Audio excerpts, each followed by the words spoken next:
오늘도 함께 하나님을 예배하며 행복하고 복된 주일이 되었으면 좋겠습니다. 요한계시록을 차례대로 살펴보고 있습니다.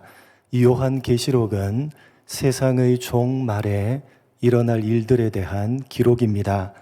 성경이 말하는 종말은 마지막 순서만 남았다라는 순서적인 개념입니다. 여러분, 이 세상은 전쟁으로 끝이 나지도 않고 행성 간의 충돌로 끝이 나지도 않습니다. 오직 이 세상은 예수님의 재림으로만 끝이 날 것입니다. 이 세상의 마지막 순서는 예수님의 재림입니다. 그 마지막 순서인 예수님의 재림만 남았다라는 것이 성경이 말하고 있는 종말입니다. 그렇기 때문에 종말이란 예수님이 승천하시고 난 직후로부터 재림하실 때까지 그 전체 기간이 종말입니다. 이 계시록을 직접 받아봤던 1세기 당시에도 종말이었고 지금 현재도 종말이고 앞으로 예수님이 재림하실 때까지 계속해서 종말입니다. 그러니까 요한계시록에 기록된 일들은 1세기 당시에도 일어났던 일들이고 지금 현재도 일어나고 있는 일들이고 앞으로 예수님이 재림하실 때까지 계속해서 일어날 일들에 대한 기록입니다. 그러므로 우리는 이 계시록을 지금 현재 일어나고 있는 일들로 이해를 해야 하는 것입니다. 오늘 본문의 말씀은 7번째 대접에 대한 보다 구체적인 내용으로 지금 현재 일어나고 있는 일들입니다. 16장 17절부터 기록되어져 있는 7번째 대접은 하나님을 대적하고 하나님의 백성들을 공격하고 괴롭히는 모든 세력들을 큰 성 바벨론으로 비유를 하고 그 큰 성 바벨론이 하나님의 철저한 심판을 받아서 완전히 무너지게 될 것이라는 내용입니다. 그 내용에 대한 보다 구체적인 설명이 바로 17장과 18장입니다. 큰 성 바벨론, 17장의 표현으로는 큰 음녀가 10뿔 가진 짐승 위에 올라타고서 큰 능력과 권세를 가지고 하나님의 백성들을 핍박하고 공격합니다. 그러나 결국은 누가 이깁니까? 결국은 하나님의 백성들이 이깁니다. 어린 양이신 예수님께서 이기게 하십니다. 당장 보기에는 지는 것 같아 보이지만 결국은 하나님의 백성들이 이깁니다. 이 큰 성 바벨론 큰 음녀는 각 시대마다 하나님의 백성들을 핍박했던 세력입니다. 계시록 당시에는 로마라는 나라였습니다. 로마가 대제국을 이루어서 하나님의 백성들을 핍박하고 공격했습니다. 당장 보기에는 로마가 이기는 것 같아 보였고 하나님의 백성들이 지는 것 같아 보였습니다. 그러나 결국은 누가 이기게 됩니까? 하나님의 백성들이 이기게 됩니다. 우리가 잘 알듯이 결국 로마는 기독교를 국교로 공인하게 되고 이 지상에서 사라져 버립니다. 이러한 일들이 종말의 때에 빈번하게 일어난다는 것입니다. 1세기 당시에도 일어났던 일들이고 지금 현재도 일어나고 있는 일들입니다. 각 시대마다 사탄은 여러 가지 세력을 동원해서 하나님의 백성들을 공격합니다. 당장 보기에는 하나님의 백성들이 어려움을 당하고 고통을 당합니다. 그러나 결국은 이기게 될 것이니까 지금 당장 힘들고 어렵다고 해서 하나님을 놓아버리지 말고 믿음으로 살아내기를 포기하지 말라는 것이 17장 전체가 가지는 내용입니다. 여러분, 우리가 이 대목에서 가지게 되는 의무는 이것입니다. 하나님의 백성들이 왜 세상에서 어려움을 당하고 핍박을 당하게 되는가? 하나님께서 결국 이기게 하실 것이라면 어려움을 당하고 핍박을 당하기 전에 이기게 하시면 될 것인데 그렇게 하지 않으시고 어려움을 당할 만큼 당하게 하시고 핍박을 당할 만큼 당하게 하시느냐? 여러분, 이 계시록에 기록될 당시를 한번 생각해 보시기 바랍니다. 로마라는 나라가 하나님의 백성들을 극심하게 핍박하고 공격합니다. 지하 감옥에 가두고 원형 경기장에 던져서 굶주린 사자의 밥이 되게 합니다. 그런데 하나님의 백성들은 힘 한 번 써보지 못하고 무기력하게 고통과 어려움을 당합니다. 결국 이기게 하실 것이라면 당장 이기게 하시면 좋을 것 같은데 하나님께서는 그렇게 하지 않으십니다. 당할 만큼 당하게 하십니다. 오늘날 우리들도 마찬가지 아닙니까? 하나님의 백성인데 세상을 살아가다 보면 고통과 어려움이 찾아옵니다. 하나님께서 막아주시고 해결해 주시면 될 텐데 좀처럼 그렇게 하지 않으십니다. 당할 만큼 당하게 하십니다. 그래서 1세기 당시 기독교인들은 자신들의 그러한 현실을 보면서 믿음이 흔들렸고 하나님의 존재마저 의심했습니다. 하나님께서 살아계시다면 왜 이런 고통과 어려움을 당하게 하시는가? 의문을 품고 있던 저들에게 그리고 우리들에게 답을 주십니다. 그것이 오늘 본문의 말씀입니다. 본문을 다시 한번 합독해 보겠습니다. 이렇게 답을 주십니다. 같이 읽겠습니다. 이는 하나님이 자기 뜻대로 할 마음을 그들에게 주사 한 뜻을 이루게 하시고 그들의 나라를 그 짐승에게 주게 하시되 하나님의 말씀이 응하기까지 하심이라. 하나님이 자기 뜻대로 할 마음을 그들에게 주사 한 뜻을 이루게 하시고 그들의 나라를 그 짐승에게 주시되. 무슨 말이냐? 그들의 나라 즉 이 세상을 짐승에게 주시는데 그것이 누구의 뜻이다? 그것이 하나님의 뜻이다 라는 말씀입니다. 여러분, 하나님께서 이 세상을 짐승 사탄에게 내어주셨습니다. 그래서 그 사탄이 세상을 살아가는 성도들을 핍박하고 공격합니다. 왜 그렇게 하시느냐? 하나님의 말씀이 응하기까지 하심이라.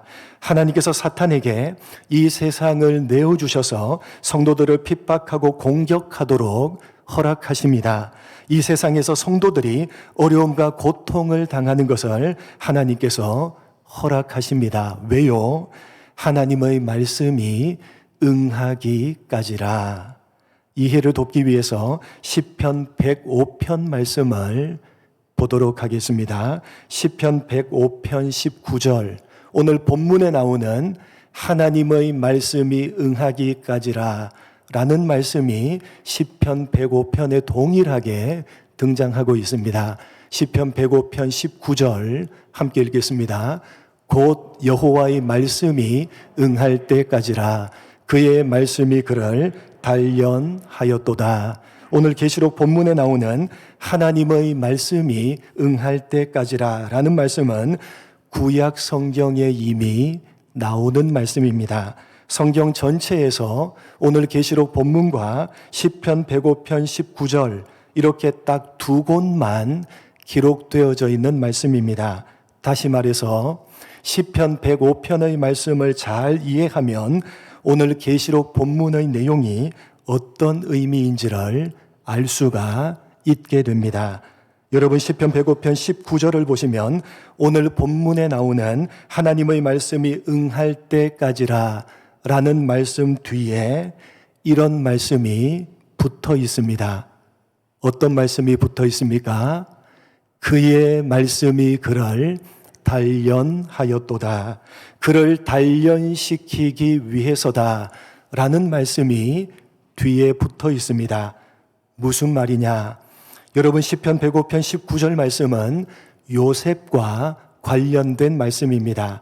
바로 앞에 나오는 17절, 18절을 읽어보시면 요셉의 이야기가 나오고 이어서 이 19절의 말씀이 나오는 것입니다. 17절과 18절 함께 읽어보겠습니다. 같이 읽겠습니다. 그가 한 사람을 앞서 보내셨으며 요셉이 종으로 팔렸도다. 그의 발은 착고를 차고 그의 몸은 쇠사슬에 매였으니 그리고 이어서 여호와의 말씀이 응할 때까지라. 그 말씀이 그를 단련하였도다라는 말씀이 이어져 나오는 것입니다. 여러분, 요셉이 누굽니까? 야곱의 12 아들들 가운데 한 명입니다. 야곱의 12 아들들은 이스라엘이라는 나라를 이루는 12지파의 조상들입니다. 그러니까 야곱의 12 아들들은 이스라엘이라는 나라, 즉 하나님의 백성들을 상징합니다. 하나님의 백성들인데 그 수준이 한심하기 짝이 없습니다. 요셉은 철부지이고 그의 형들 또한 마찬가지입니다. 독인 객인입니다. 요셉은 12 아들들 가운데 가장 사랑받는 아들이었고 아버지 야곱은 요셉에게만 화려한 채색 옷을 입혔습니다. 그래서 그의 형들이 질투를 하는데 요셉은 형들의 잘못을 아버지에게 고자질합니다.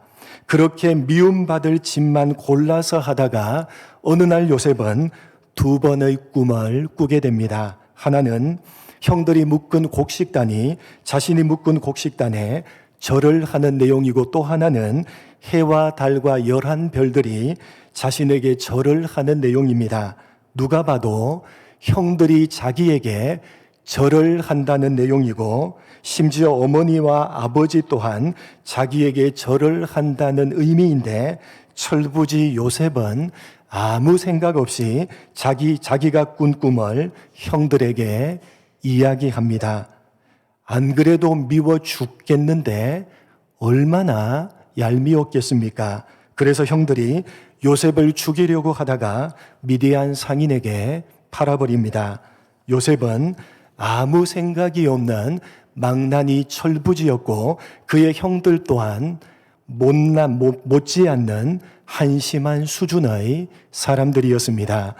일반적으로 많은 사람들은 요셉을 꿈과 비전의 사람으로 이해를 합니다.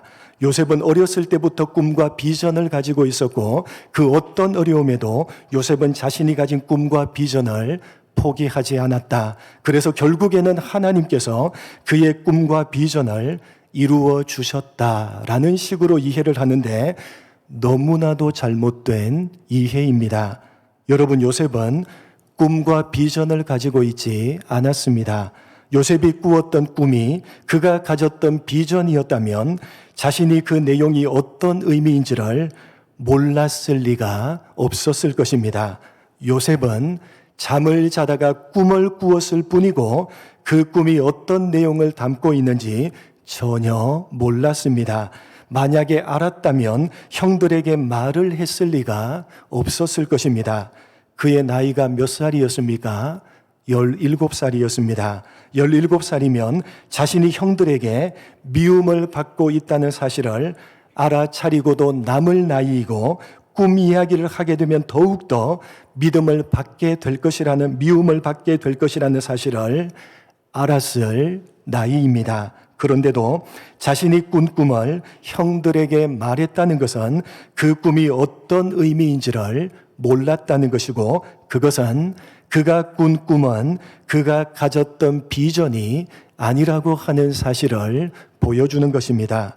요셉은 아무 생각이 없는 철부지였고 그런 요셉을 미워하면서 죽이려고 하다가 상인에게 팔아버린 형들 또한 못지않는 한심한 수준의 사람들이었습니다.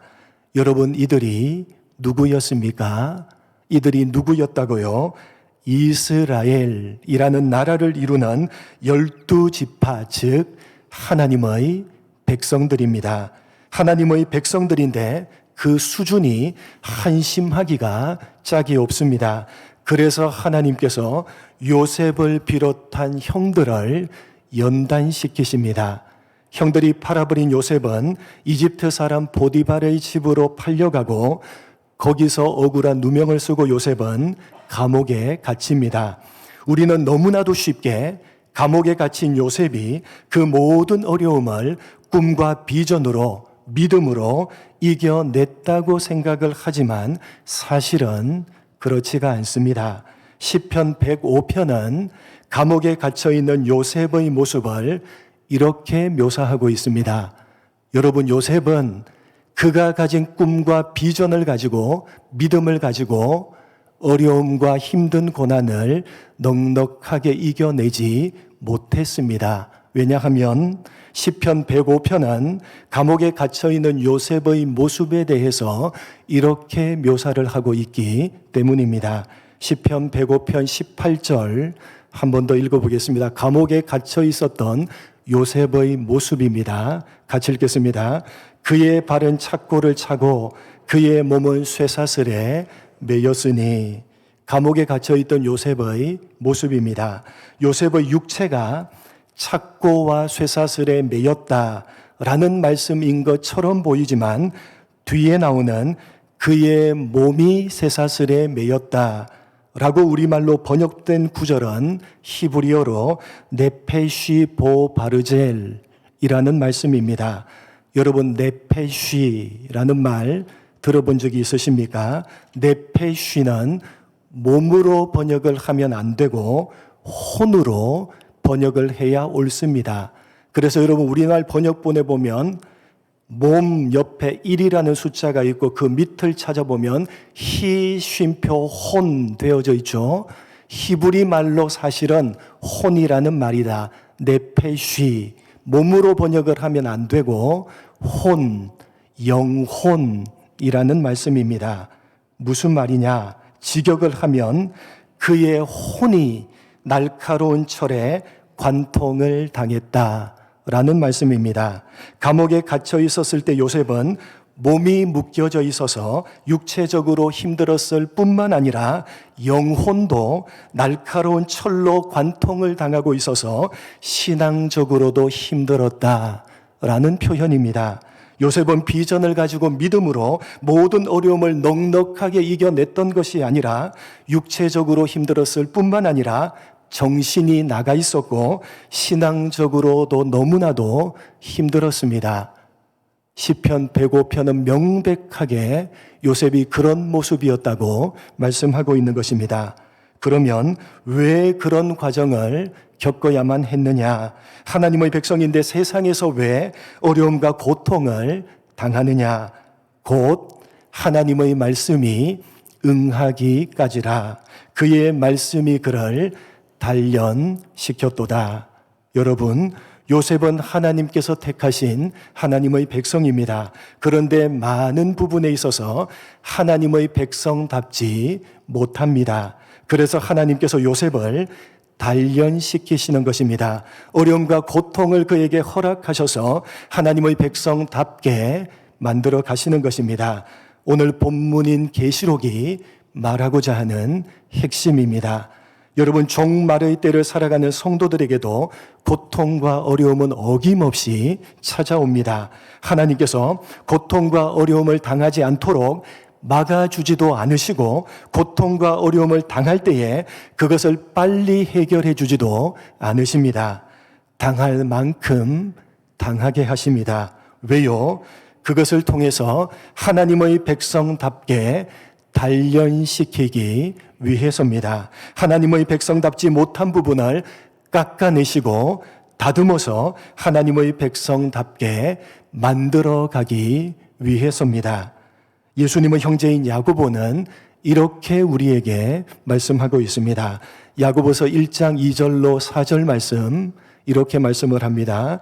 같이 읽겠습니다. 내 형제들아, 너희가 여러 가지 시험을 당하거든 온전히 기쁘게 여기라.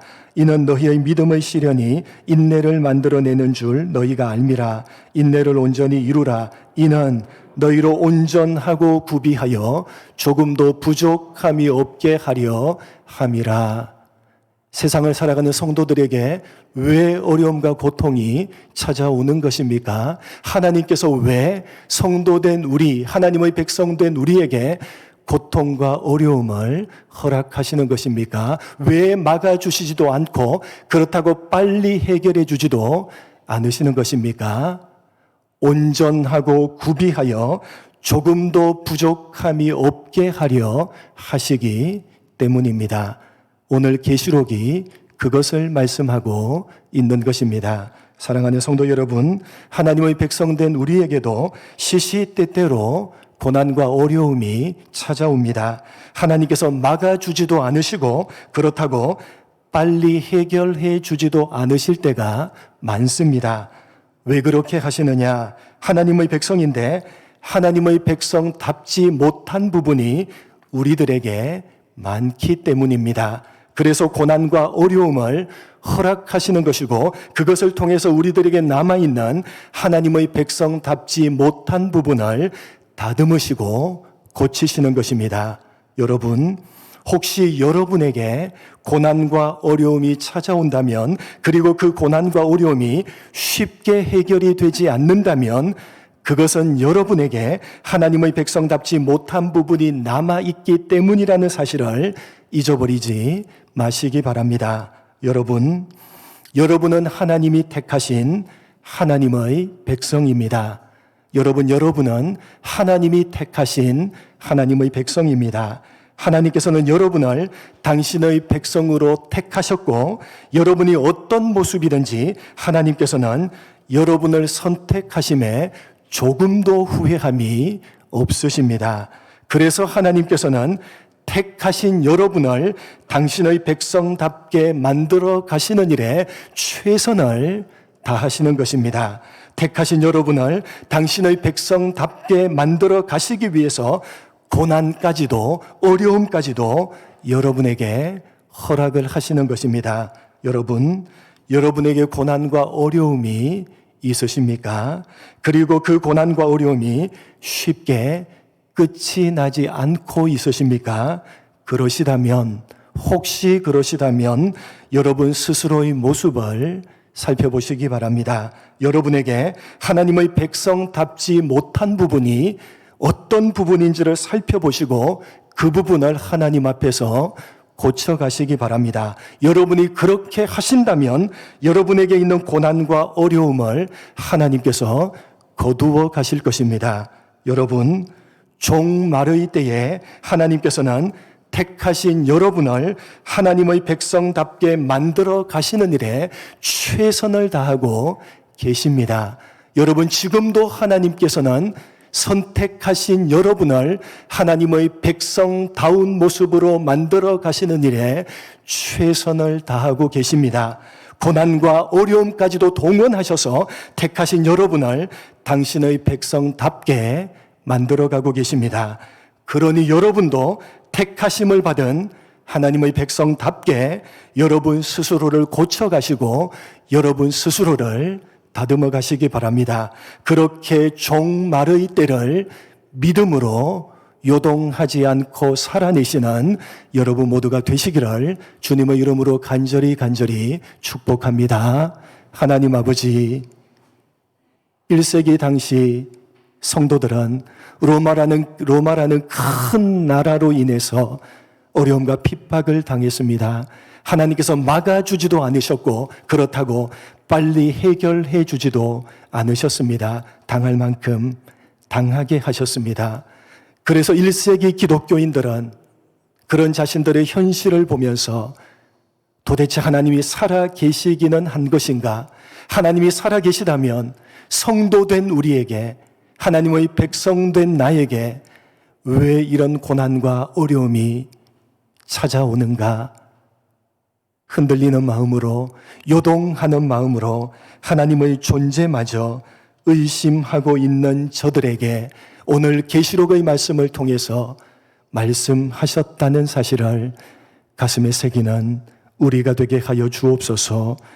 동일한 의문과 동일한 생각을 가지고 있는 오늘 종말의 때를 살아가고 있는 우리들에게도 오늘 계시록 말씀이 분명하게 말씀하고 있음을 가슴에 새기게 하여 주옵소서.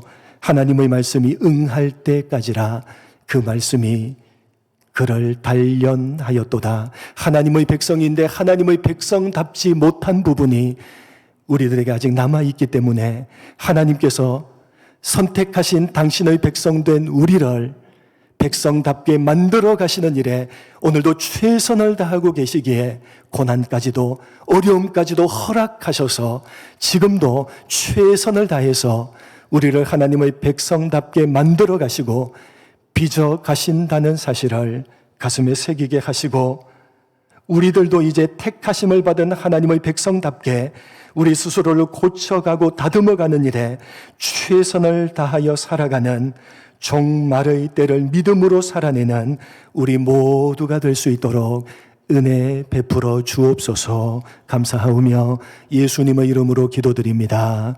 아멘.